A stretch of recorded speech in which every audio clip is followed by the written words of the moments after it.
They thought the storm had finally settled. They thought the royal feud had reached its limit. They thought Prince William would keep doing what he has done for years, stay silent, smile for the cameras, and let the chaos swirl around him. But according to whispers racing through palace corridors, something changed. And when William finally delivered what many insiders are calling a public warning aimed directly at Harry and Meghan, the reaction wasn't just dramatic, it triggered a full-blown royal firestorm. Anyone who has doubted me over the past decade about this evil woman now needs to eat some humble pie. Who does this? Who behaves like this? My sources are saying that William no longer recognizes his brother. He basically says he doesn't know who this kid is. Harry has become petulant. He's become vengeful. He's very angry at all times. And William's just kind of like, hey, who the heck are you? And yes, they do blame Meghan. Meghan Markle is threatening to sue the British royal family and Prince William if her titles are removed. Harry has gotten with Meghan and he now feels he has to protect her and,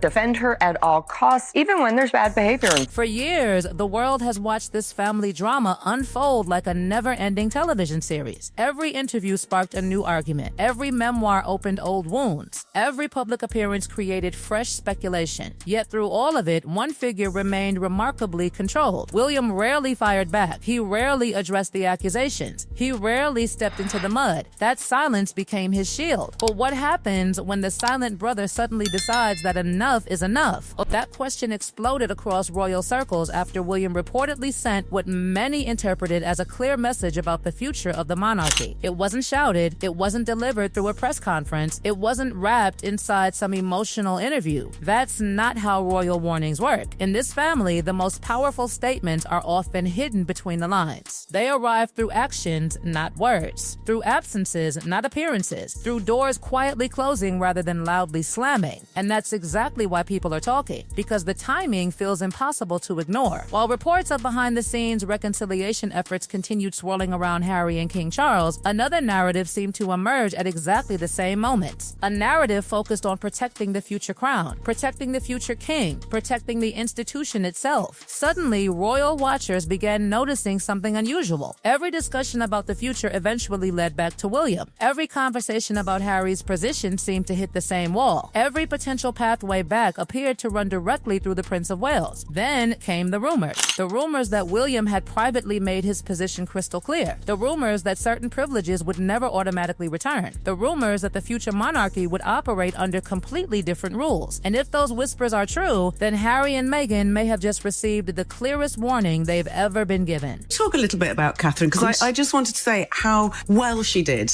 in Italy. She's just come back. That was her first foray out there since her recovery. Yeah. How proud of you are. So proud. I'm very, very proud. She's been amazing. She's been through so much in the last couple of years, particularly. I'll tell you for a fact that my sources that work under William and Catherine tell me that she is not a topic of conversation. She is not on their radar. Oh, okay. Harry and Meghan, what they do is not on their radar. They are not concerned about. Here's where the story becomes fascinating, because this isn't just about family disagreements anymore. This is about succession. Power, legacy, control. Insiders have long claimed that William views the monarchy very differently than previous generations. While others focused on preserving tradition, William reportedly wants to streamline everything. Smaller royal teams, fewer working royals, less room for controversy. Now think about that for a moment. Who becomes the biggest complication inside that vision? Harry and Meghan. The couple remain among the most famous royal figures on earth despite no longer being working royals. Every interview becomes global news. Every project generates headlines. Every public statement creates another cycle of debate. For William, according to speculation swirling through royal circles, that creates a problem. Not because of personal feelings, because of optics. Because every future king wants control of the royal narrative. And right now, control may be exactly what feels impossible. What makes this situation even more explosive is the growing belief that William has stopped viewing the conflict as temporary. Years ago, many people assumed reconciliation was inevitable. Brothers fight, families heal, time passes. But what if that's no longer the expectation inside palace walls? What if the future king has already accepted that certain relationships may never fully recover? That's the question creating panic among among royal commentators, and the answer might explain why this latest warning landed with such force. Can be a little bit tricky with names and that kind of thing. So just simply Amanda is absolutely fine. Yeah. Yes, I'll lose my title this morning. I was hoping for Dame, but it's not come yet, William. I'll talk to you about that His later. Royal Highness. His Royal Highness. Oh my good, grippy cream. You can't beat clotted cream.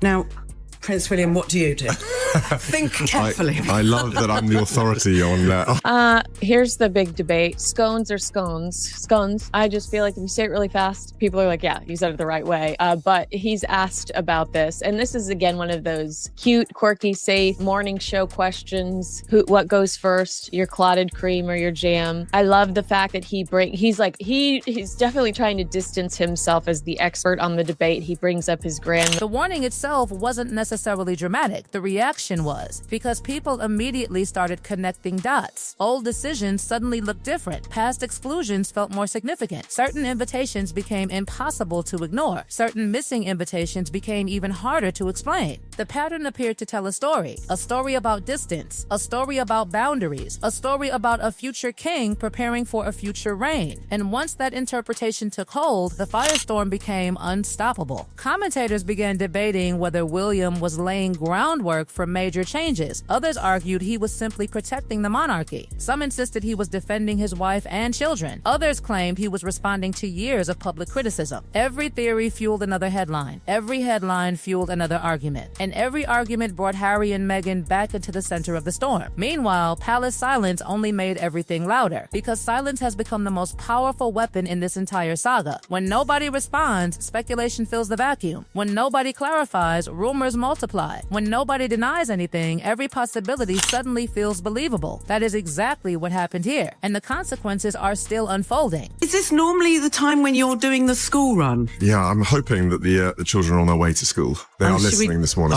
I find music for me is so personal to how you're feeling and what you describe. So it's almost like saying to me, like, who's your favorite person in the world? I can't answer that. No, but, you can't. I love dance. Then came the detail that truly grabbed attention. Reports suggesting William's future plans extend far beyond today's headlines, far beyond current disagreements, far beyond the latest controversy. According to growing speculation, he is thinking decades ahead, thinking about the monarchy his children will inherit, thinking about the institution long after current personalities fade from the spotlight. And if that's true, then every decision starts making more sense. Every boundary becomes easier to understand. Every warning becomes easier to interpret, because suddenly this isn't about revenge, it's about preparation. It's about defining the rules before the crown eventually changes hands. It's about ensuring that future conflicts never become larger than the monarchy itself. But here's the question nobody seems able to answer. Did Harry and Meghan see this coming? Or were they expecting a completely different future? Because if William's message was truly intended as a warning, then it may represent the clearest indication yet of where this royal saga is heading. And if that direction continues,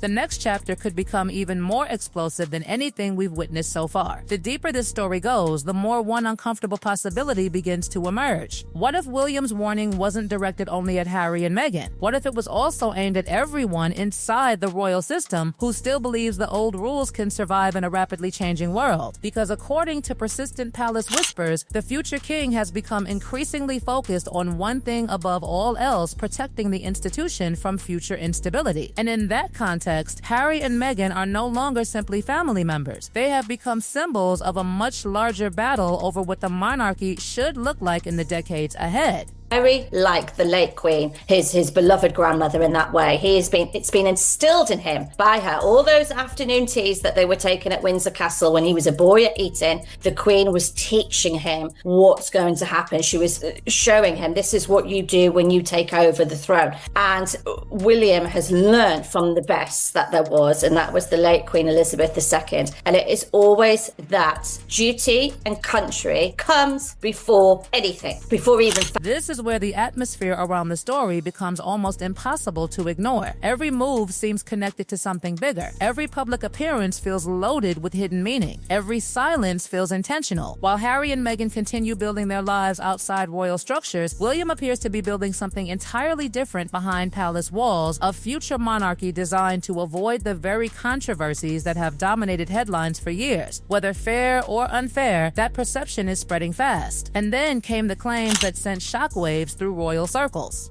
The suggestion that William has already mapped out exactly how he intends to handle future constitutional questions involving Harry, Meghan, and even the next generation of the Sussex family. Suddenly, discussions that once sounded like distant speculation started feeling much more immediate. Commentators began asking whether certain decisions had already been quietly made long ago. Had the future king already drawn a line in the sand? Had he already determined how much influence Harry and Meghan would be allowed to have over the institution moving forward? William does take to the throne. We're going to see a much harder line being taken by him, a much harder approach. Prince William is a man who does not suffer fools. At the moment, Charles has made Harry a councillor of state. Terrible. It's a problem. So what William's going to have to do, and this is what I think William will do when he takes the throne, now this will obviously hinge on Harry still being married to that woman, Meghan Markle. So this all depends on that. If Harry is still married to Meghan, William will strip the title. Those questions ignited fierce debate because they touch the one thing every royal story eventually comes back to: power. Not the obvious kind of power, the quieter kind. The power to decide who remains close to the center. The power to decide who represents the crown. The power to decide what future generations inherit. And if William truly believes the monarchy's survival depends on strict boundaries, then his recent warning suddenly looks far more significant than anyone first realized. Meanwhile, Harry and Meghan remain impossible to ignore. That is part of what makes this entire situation so explosive. No matter how much distance exists, their names still dominate conversations. Their projects generate headlines. Their appearances trigger reactions. Their every move keeps them tied to the royal story, whether they want that connection or not. And perhaps that is exactly why tensions never seem to disappear. The separation was supposed to simplify everything. Instead, it created a completely new battlefield. Was really resisting any action against Andrew.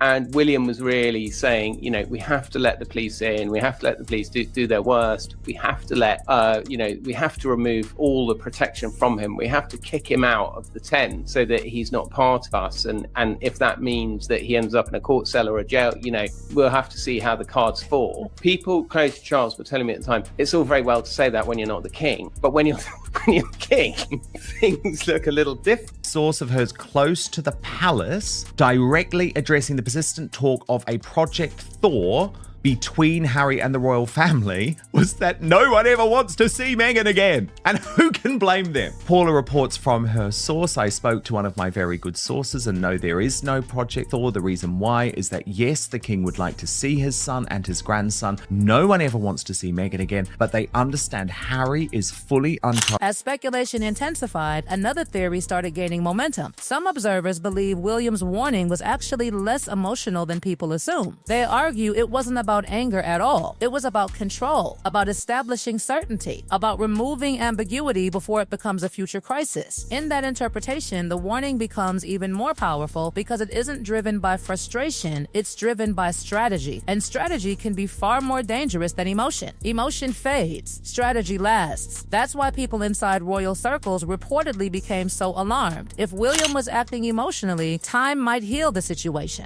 But if he's acting strategically, then the future may already be taking shape in ways that cannot easily be reversed. What truly turned this into a royal firestorm was the realization that nobody seemed willing to publicly challenge the narrative. No dramatic denials appeared, no official statements emerged, no coordinated effort materialized to shut down the rumors. Instead, silence continued. And every day that silence remained, the speculation grew larger. The warning became bigger. The consequences seemed more dramatic. The possibilities became more extreme. And perhaps that's the most remarkable part of this entire saga. Nobody actually needed a public confrontation. Nobody needed shouting matches. Nobody needed dramatic television interviews, because the most devastating royal messages are often delivered without raising a voice at all. A missing invitation, a missing mention, a missing role, a missing future. Those are the signals people remember. Those are the signals people spend years trying to decode. And according to growing palace whispers, William may have just delivered one of the clearest signals of his entire royal career. Whether Harry and Meghan choose to respond remains unknown. Whether reconciliation is still possible remains uncertain. Whether the royal family can ever fully move beyond these divisions remains one of the biggest unanswered questions hanging over the monarchy. But one thing is becoming increasingly difficult to dismiss. The future king appears determined to shape the monarchy on his own terms. And if this latest warning is any indication of what's coming next, then the firestorm we are witnessing today may be nothing compared to the storm that awaits when William finally takes the throne. Because at that moment, speculation ends, decisions become reality, and the entire world may discover that the warning was never just a warning after all. It was the first glimpse of a royal future already being written behind closed palace doors.